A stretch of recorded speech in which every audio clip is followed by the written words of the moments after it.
আসসালামু আলাইকুম প্রিয় বন্ধুরা, কেমন আছেন? আশা করি সবাই ভালো আছেন। আমিও আপনাদের দোয়া ইনশাআল্লাহ ভালো আছি। আজ দেখাতে চলেছি দারিয়াপুর পীর সাহেব হুজুরের মাজার তোয়াজউদ্দিন আহমেদ।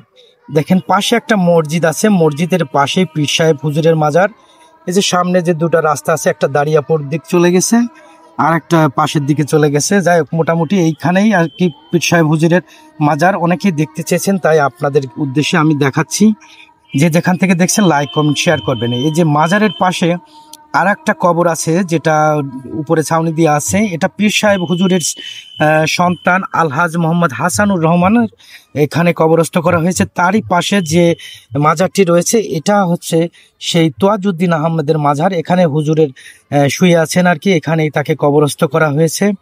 প্রতি বছর চৌঠা মাঘ এখানে একটা মাহফিল হয়। এখানে তার ভক্তবৃন্দ যারা যে যেখান থেকে আছে, তাদের স্মৃতির উদ্দেশ্যে সবাই এখানে মিলিত হয়, সবাই এখানে আসে। এখানে লেখা আছে হুজুরের জন্ম তারিখ এবং সমস্ত কিছু উল্লেখ করা আছে। তা বন্ধুরা, আজ দেখছেন এটা মাগুরা জেলার শ্রীপুর থানার দারিয়াপুরের তোয়াজউদ্দিন আহমেদের মাজার। মসজিদের পাশেই হুজুরদের পারিবারিক কিছু আত্মীয় স্বজন আছে, তারা এখানে আছে। আর হুজুর যেখানে থাকতেন তার পুরন বাড়ি সেখানেও আছে। ভবিষ্যতে যদি চান তাহলেও সেটাও আপনাদের দেখাবো ইনশাল্লাহ। তা সবাই ভালো থাকবেন, সুস্থ থাকবেন। আল্লাহ হাফেজ।